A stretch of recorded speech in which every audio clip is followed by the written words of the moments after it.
What's good? What's good? What's good? What's good, fans? Thank you guys for tuning in a second time. Here we are, a second time, 2 doses of the Voice of the Fans podcast for you here at the Las Vegas 2003 2K Summer League. Cleveland, today we just watched, we watched basketball all day long, actually. But today, just now, we just got finished watching the Los Angeles Lakers outlast the Los Angeles Clippers. What did you see in this last game here, and what impressed you? I saw Scottie Pippen Jr. and Sharif O'Neal competing for a potential spot on the Lakers roster. I thought that they played okay. Nothing that would necessarily make me think that they were going to be on the roster. The Clippers, they had a few bright spots. Boston Jr. played well. I think he may get a little bit more opportunity to be in the rotation.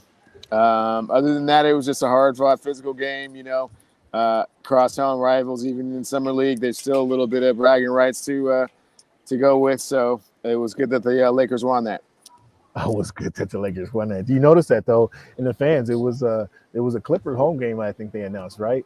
But we heard a lot of people rooting for the molded color, that mold and purple. They were, Yeah, they're rooting for those guys. A lot of people. That's not surprising, Cam. That happens kind of everywhere they go. They're kind of like traveling rock stars, if you will. Oh, is that so? Yeah, Los Angeles Lakers. Yeah. Oh boy. Okay. So you said you wanted to see Scottie Pippen Jr. Today, 18 minutes. He was 2 for 7, 8 points, 2 rebounds, 4 assists. You like that performance? I wanted to see Christie. I was curious to see how Christie played. He played 24 minutes. He was 3 for 12. I mean, gee whiz, 3 for 12 from field goal percentage, 2 for 6 from deep. And as a point guard, he had 1 assist and 8 points. Like, what's your thoughts on that? Were you concerned? Did that concern you at all?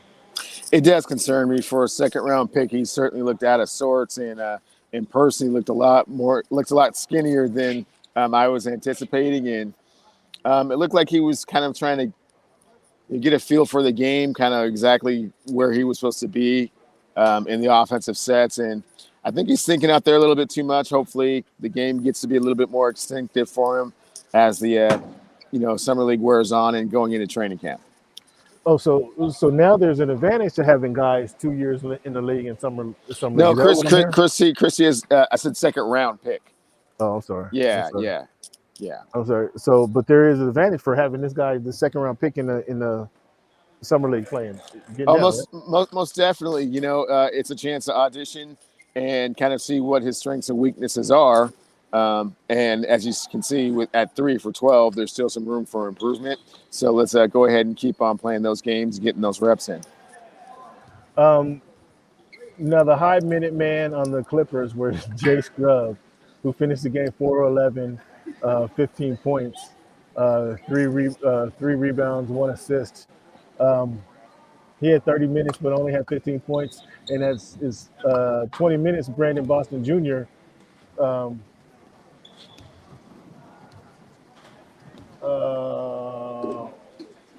In that, hold on, I'm sorry. In that same 29 minutes, Brandon Boston had 15 points and 9 rebounds. So it's a difference. It was a difference of performance at. So what did you think about the difference in?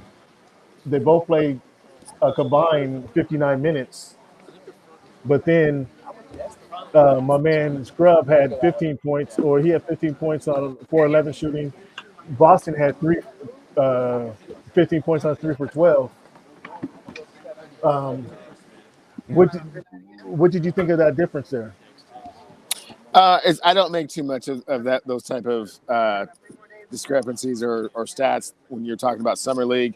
Really, it's just a chance and an opportunity for these guys to work on things and see if they can kind of make the difference kind of going forward. So even though Boston was able to be a little bit more productive in the amount of time, I don't think that necessarily means that he's a superior player necessarily. I disagree. I did disagree. His 9 for 12, and his 9 rebounds. It shows that he's ready to play. His assertiveness. That's what kind of that tells me. Scrub is good. He's a good player. However, 4 for 11 today. He did get 15 points. I think Brandon Boston has the edge on him, just from what we see. Their rookie is their second round pick was Mousa Diabate, I believe his name is, number 25, the center. He's going to fill in for Isaiah Hartenstein. What did you think of his play?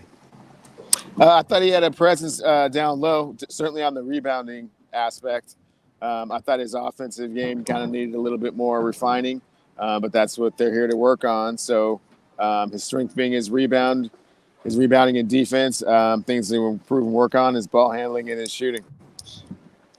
Okay, welcome to Mara. We're talking about Mousa. Pronounce Mousa's name for us. Mousa Mousa Diabate? Diabate.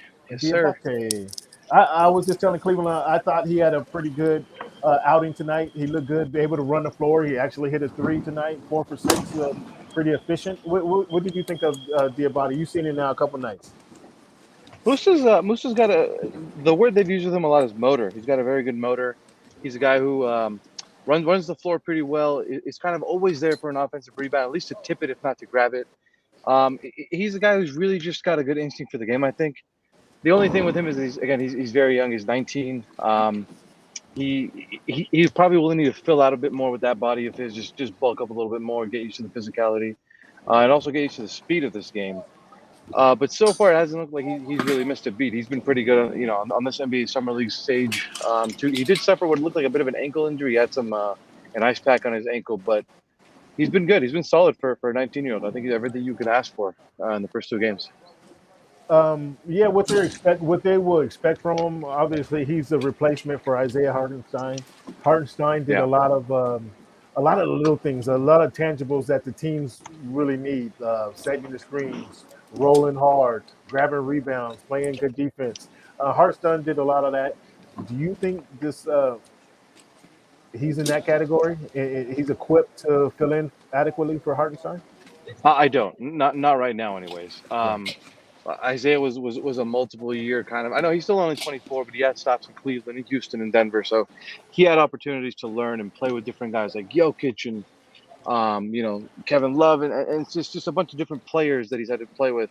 He's probably learned from along different stops, and he's got NBA experience. And yeah, I think his skill set, his vision, his passing vision, his creation was really good for them.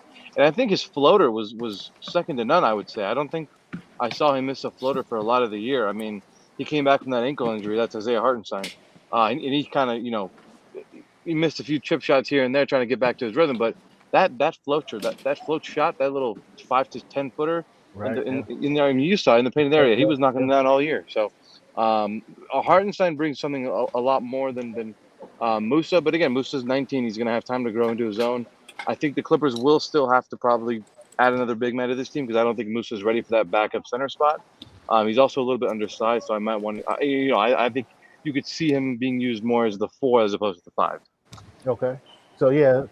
So add another big man because they are thin in that big man area without Isaiah. So that'll be interesting if they do bring somebody on. Any thoughts of who they might bring on for that?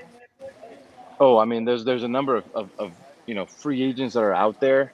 I don't know, if there's mutual interest or anything like that. But Hassan Whiteside is a name that's probably adequate at the backup center position. Thomas Bryant I thought would have been good before he signed with the Lakers. Yeah. Dwight Howard, in limited minutes, I think he's pretty good. He's still got some of that old Dwight. He's a good kind of shot blocker, rim protector. As long as you don't make him leave the paint too often, you should be okay. So I think there are centers that are good out there. I mean, I know this isn't a very popular one, but DeMarcus Cousins is a guy who fit very well with this locker room. He did. A couple years ago. They really enjoyed him. He stood up for PG a couple times, and that was someone that they really enjoyed having here. So I know he's not the best defensive center, but he's a good locker room guy. Can give you a few spot minutes here and there. Again, because Zoo is your center. And Yeah. Ty also doesn't like to use centers all the time. So you're not looking for a guy to play 20, 25 minutes. You're looking for a guy to play spot minutes here and there behind Zook. So Gotcha. I think any Gotcha. of those guys could work. Um, Yeah, that's pretty good. I think out of the names that you picked, I think because there is a relationship, a previous relationship, I think DeMarcus Cousins might be the better option. Right. Exactly as you mentioned, DeMarcus is going to be able to score, and that's the ties offense is trying to get some points rather than body somebody up and play the defense because Zoo's going to do that. And when they put Zoo Right. out, they're going to want somebody to get some points up. Tomer, man, I'm sorry I didn't give you the proper introduction. Oh, Tomer you're good. Azarly Tomer Azarly, ClutchPoints. Tomer covers the Clippers, covers the NBA. You was all 6 games in the NBA Finals, back and forth to Boston. Yep. Every single media day, back and forth, Boston to San Francisco. Yeah, it was really fun. It was awesome. It was my first although, NBA Finals. It was a hell of an experience. although I saw you only a couple times in San Francisco. I don't know where the heck you were. I I mean, maybe saw that's your fault. I was there. Maybe I you were was messing around the wrong neck of the woods at a Chase Center, but I um, was chasing. I put in my 7 hours at Chase Center for each game. I did that. Um, no, and I say all that to say that you're an astute NBA writer. thank you. I appreciate Um, that. Adrian Wojnarowski came out and said the play-in tournament is now forever. What's your thoughts on the play-in tournament and having that as a part of the game moving forward? The playing tournament. I mean, I'm a fan of it. I mean, I think when you get down to like March, you clearly know which teams are going to tank. Hmm. Um, and I think that, well, at least before the playing tournament. And I think Okay. now you kind of there's a bit more of an incentive for teams to try and to fight for that spot. We saw New Orleans and San Antonio playing up until the final kind of games of the season, trying to make that final play-in spot. And I thought that was just fun. It was fun. It made for good basketball. New Orleans was able to upset the Clippers. They then beat the Suns a couple times, gave them a nice scare. So I thought it was good fun basketball. Like think about this. Like the Pelicans didn't have Zion Williamson all year. Their trajectory for most of the year was pretty down. They had a really bad start. They traded for CJ McCollum, and even then they weren't really winning games right away. And then something clicked with Brandon Ingram, Willie Green, and CJ McCollum. That team, Jose Alvarado gave him a spark. And, when you think about how they started that year, I think it was like 1-11. Zion didn't know when he would come back, and now like I think the end of season was just so hyped for them. Like they were like, all right, we took the previous NBA final, Western Conference champions to 6 games. We could have taken them out. We were close. Now we're getting Zion back to that team. Like I think that their trajectory just changed. Their kind of outlook on the season changed, and that's because they got the playing tournament. They were able to get that 10 seed, able to beat Okay. the Clippers, take the Suns. So I think like Okay. when you look at like their season, I think they have a more positive outlook on their season Sure. because of the playing tournament that Because played they a want part to in play. it. Yeah, So yeah, yeah. That's interesting. Cleveland, what's your thoughts on the plan? I love the playing tournament. It gives everybody opportunity. It gives everybody optimism going down the stretch that they can get into it. And I think that, like you're saying, that for teams that just need a spark, that opportunity is what they need, and I'm glad that it's here to stay. I can't say I'm excited about the play-in tournament. I'm like, I can't even fake that. why is that? I do like the part where it eliminates the tanking. It's not as it's not as you got something to play for. Those teams 8 through 10 have something to play for late in the season. I do like that aspect, but we don't need it more. We don't need a tournament. The season needs to be less. It doesn't need to. We don't need to add games to the season, in my opinion. The season should be shortened, not lengthened. Well, I think I would agree with the shorter not lengthened thing. I would just say not necessarily shorten, maybe more spread out, meaning less back to back. Start the season a little earlier, maybe cut down on the preseason games, which I know they did. But I think if you just like what Adam Silver said the other day, we were about tanking and having not tanking, but guys sitting out games, load Yeah, managing games. load management. I'm Yeah, like, yeah. well, you gave a team like the Clippers, who you knew have 2 stars, you gave them like 5, 5, and 7s. Yeah, Other yeah. teams had 4, 5, and 7s, three, 5, and like that's a lot of games in a Tell the small people. Tell the period. people what you need. Tell the people what you mean when you say 5 and 7. Oh, okay. So a 5 and 7 is 5 game stretch in 7 days. Yeah, They'll play like Sunday, Monday, off Tuesday, play Wednesday, then off Thursday, and then a back-to-back Friday, Saturday. That's a 5 and 7 right there. yeah, yeah. So like teams were given 5 and 7s, and like I think the Clippers had a 5 and 7 on New Year's Day was their final game of a 5 and 7. Like that's brutal. They were dealing with COVID. They had New Year celebrations in midair from Toronto to Brooklyn.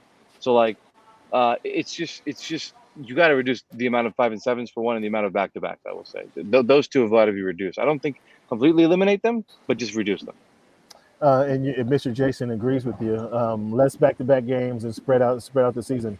I think though, if you remember, think back to the shortened season because of the lockout. Was that 2012, 2011, 12? When they 11, had 12, yes. That season was 65 games, if I remember It correctly. was 66. That season, to me, that was a thrilling season because every week you saw big games that mattered. Like you Right. couldn't give a game away because these games is going to count. You didn't have the extra 20 games you would have, or 16 games to play around with that you would typically have. So you had to win these games. Every game meant something. Right. Each game was weighted more. I like that model. Shorten these games, shorten the season. Actually, let's go to that 65 game model, 66 game model. The players stay healthy, so now you can spread the season out, and these games mean something. Each game means more. What do you think about that? So you're saying toss away pretty much all of NBA history and start anew? What are we doing with this? What are we doing with this tournament? This play-in tournament, and then we're gonna. I wanted to ask you about this mid-season tournament. I mean, isn't this different? I mean, again, I'm all in favor of giving guys more rest, and I guess the argument is if you're going to keep it at 82 games and keep the 5-7s and keep the back-to-backs, then you have to be fine with guys load managing, and I guess Yeah. maybe just be a little more forward about it. Which I know with the NBA getting into gambling and stuff, it's a little complicated, but you have to be more forward about it, because otherwise you can't totally prevent guys from resting if you're going to schedule like this. I think an 82 game season is fine. I think you just got to spread it out more. Okay. So like So we're mid-season playing tournament, for the probably not beginning of best, but November. We're playing for the beginning of November to May, to the end of May. no, That's our you season got to start earlier. So maybe start early October, in like early October October. 4th, like October 4th, 5th, something like that, and then you can go back and go all the way to April 15th. Cleveland, be the mediator between us. I think that game when we started, Christmas Day, and it was a shotgun approach until the middle of May. I thought that was a great approach. That season to me, and the way I look back at that season, it was just exciting basketball every other night. What do you think, Cleveland? No, I think a better solution is more like maybe a 72 game season. I know that you're talking like more like a 65, 66 game season. I think that's a little bit short. I think there are still some kinks to work out with regards to kind of how the mid-season tournament would work, and kind of what would be the incentives and advantages of that if you won that, or what would be the casualties or the disadvantages if you lost that. But I think the amount of games that you're talking about is just unrealistic because there's just too much revenue that you would lose if you kept the season from 82 games to 65 games. That's 17 games you would have to make up in some other way. And the play-in format is not enough to offset that. So the amount of games that you're asking is unrealistic. So somewhere between 72 and 75 with a mid-season tournament that has some type of validity, and give teams an opportunity to have advantage in some way. I will say that's a very good point, though. The revenue, like everyone wants to shorten the season, but no one wants to think about the revenue and how much players might make less. There's less TV money out of that. Like there's a lot of kinks to deal with there. So it's easy to say 66 games, but there's a lot of money not coming in then. He brought the point up. I think it was brought to our attention in that strike shortened season in the COVID season, that they needed to get 72 games in. And that's why they had the few extra games in when they went to Orlando in the bubble. They needed the 72 games in to complete their partnership agreements. Okay, so we're talking about another 6 games. That's a good mark. Nonetheless, another thing that was talked about today was Board of Governors expecting to pass a rule penalizing the take foul. I like this. The take foul, I thought, was ruining basketball. And now they take foul gives them the free throws, or proposed ruling, give them the free throws and the ball. I like that. What do you think, Tomer? Hallelujah. Yeah, Hallelujah. that fucking Man, take so foul. many possessions. So when you come out to watch a game, I remember like when a guy got out on a fast break, you were just like, oh, here we go, showtime. Let's see. What we gonna do? And What you now got? it's just Yeah. Yeah. All right, stop the possession. And Yeah. and don't get me wrong, from a defensive standpoint, that's fine. Don't let him score. You're not supposed to let guys score easy, 100%. Sure. But Sure. just when people are paying for entertainment, and that's what this is. It's entertainment at the end of the day. That's counter. That's not what you want for the game. And so I think that that's a good rule. It hopefully does reduce it. Yeah. Um, you know, I think I think teams will forget right away to start the season. Teams will be like, Right. ah, damn, I Right. forgot about it, Right. and Right. still Right. do it.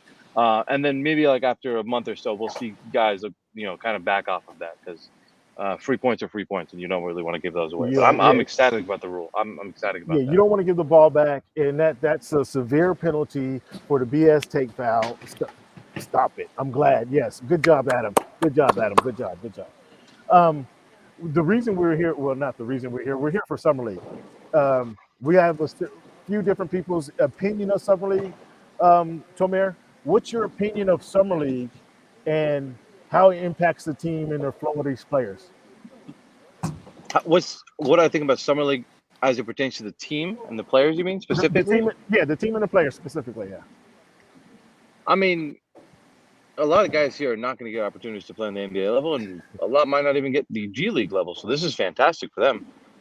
There's a lot of guys who, like Jason Preston. If this wasn't a thing, he'd have to wait all the way till next year just to play.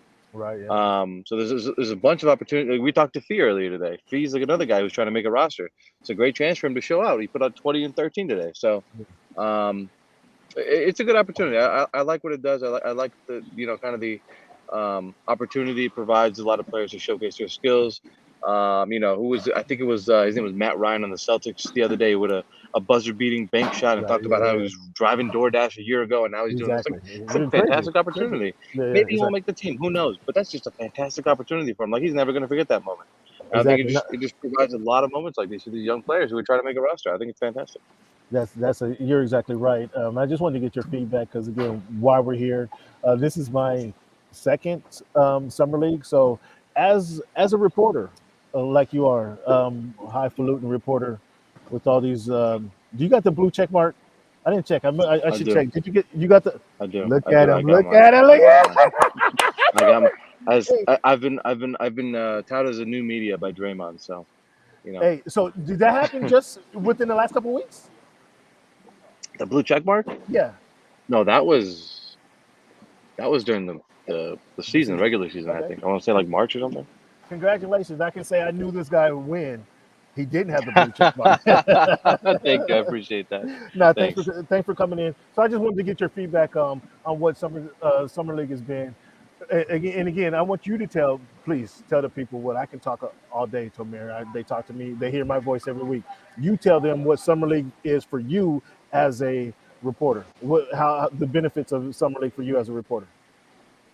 Uh, Summer League is just a cool little networking event for I think obviously for the players it's fantastic. They I they get to agree, come Anne out here and Marlene. play, but I agree with you. She had to respond. I had to agree. I had to agree with her. But yes, I agree. It's a great social. It's a great networking opportunity for guys like yourself.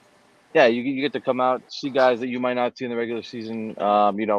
Those trips that you see, maybe like an East Coast guy coming over to the West Coast one time a year, you don't really get to see those people as much. So you get to go out here in Vegas, grab a lunch, grab a dinner, um, you know, throw a couple, throw some money at some card games if you want, if that's your kind of thing.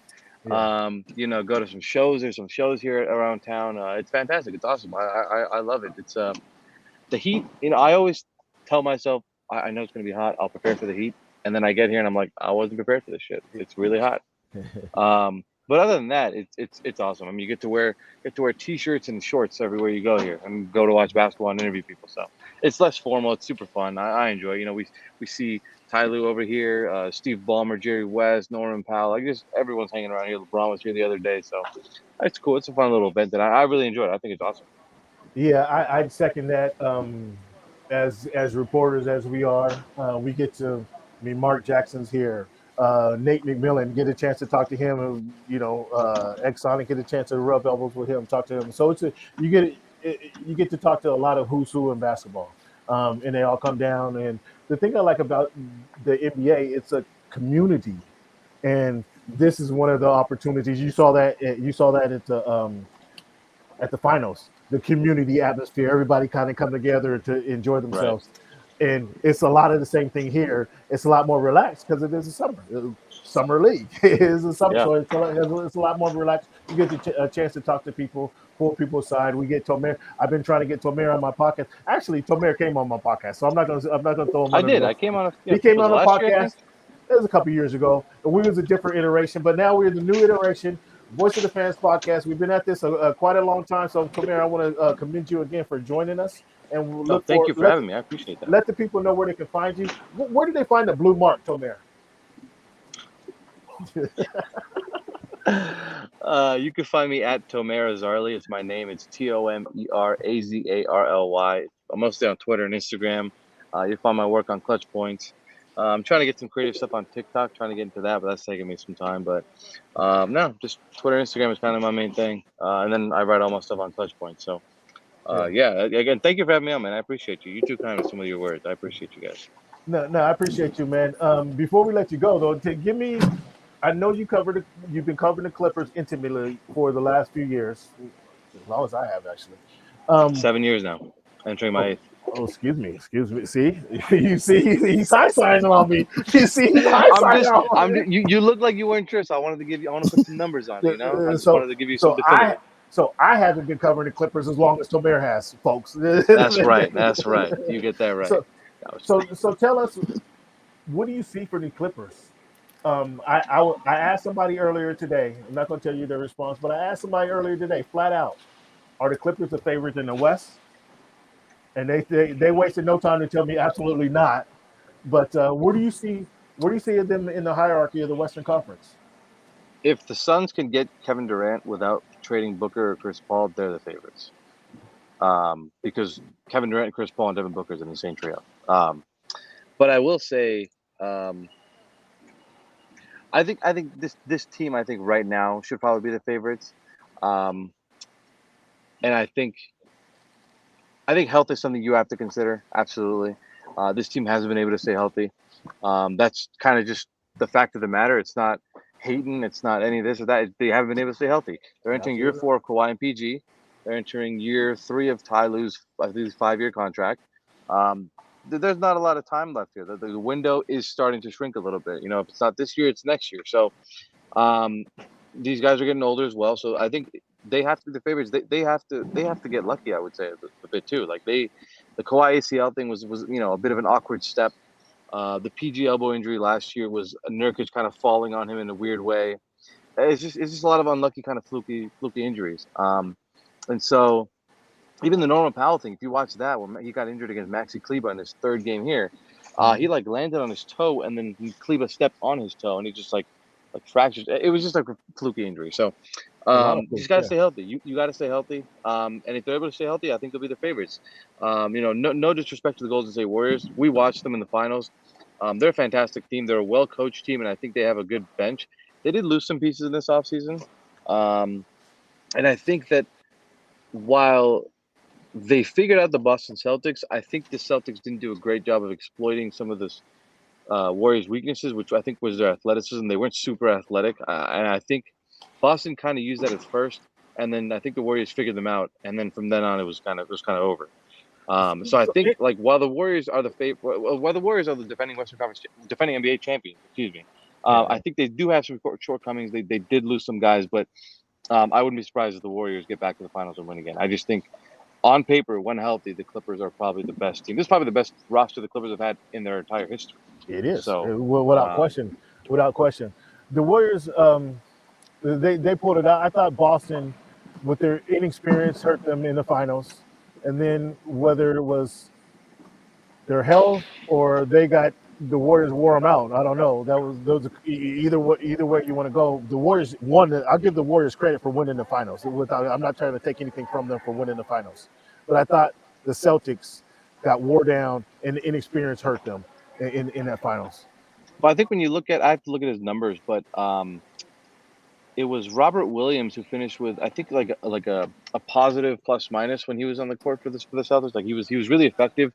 He Yeah, was just kind of limited because of that knee. He was just unable to play more than 24, 25 minutes. He was listed as questionable every time. They had to test him pregame.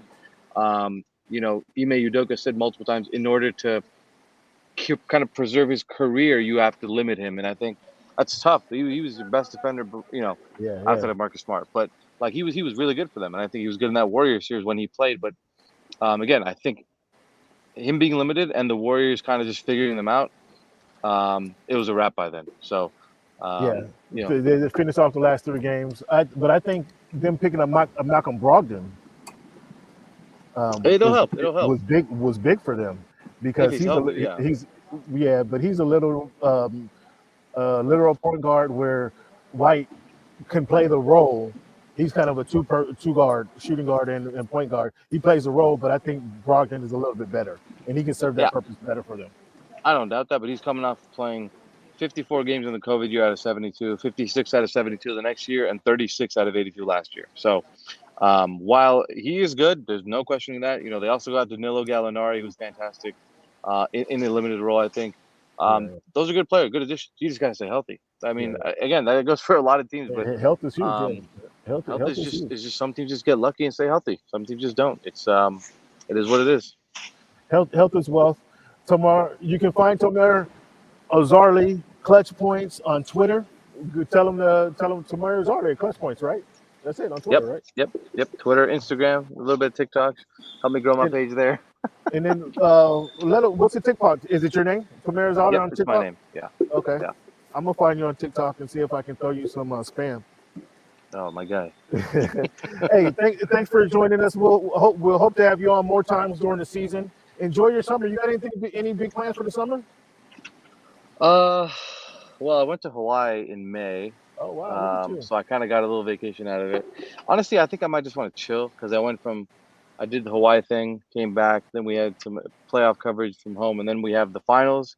I think Hmm. took 2 weeks off, and now we're at summer league, and I'm here the whole time. So You're I staying here might until just next chill. Sunday. You're staying here until Yes, next Sunday the whole time. I'm Ooh, going back. I'm arriving midnight Monday morning. So wow. I'm here the whole time. So I might legit just sit back and kick it for a bit, not really go anywhere. I got you. Okay. So Clutch Points has a hell of a budget there. Well, huh? Hey, thank you, Clutch Points. Hey, thanks for making time for us, uh, Tomer. Appreciate your time, boy. We'll see you along the way. Okay. appreciate you guys. Thank you. All right, Thanks, man. appreciate it. Have a good one. Fans, that was Tomer Azarly. Go ahead and look up Tomer Azarly. He's a really cool dude. Obviously knows basketball. Has been around. So go ahead, check him out. Check him out on Twitter. Make sure you follow him. Fans, I want to thank you guys for tuning in to another episode of Voice of the Fans podcast. 2 times, 1 day. Thank you guys for tuning in. We won't see you tomorrow, but we're going to see you next week, and we're going to have a lot of NFL topics to talk about because NFL season is right around the corner, Cleveland. Indeed. Can't wait. It was right around the corner. Okay, thank you for your time. Thank you, Cleveland, for your patience. Thank you for sticking with us, and we'll talk to you guys next time.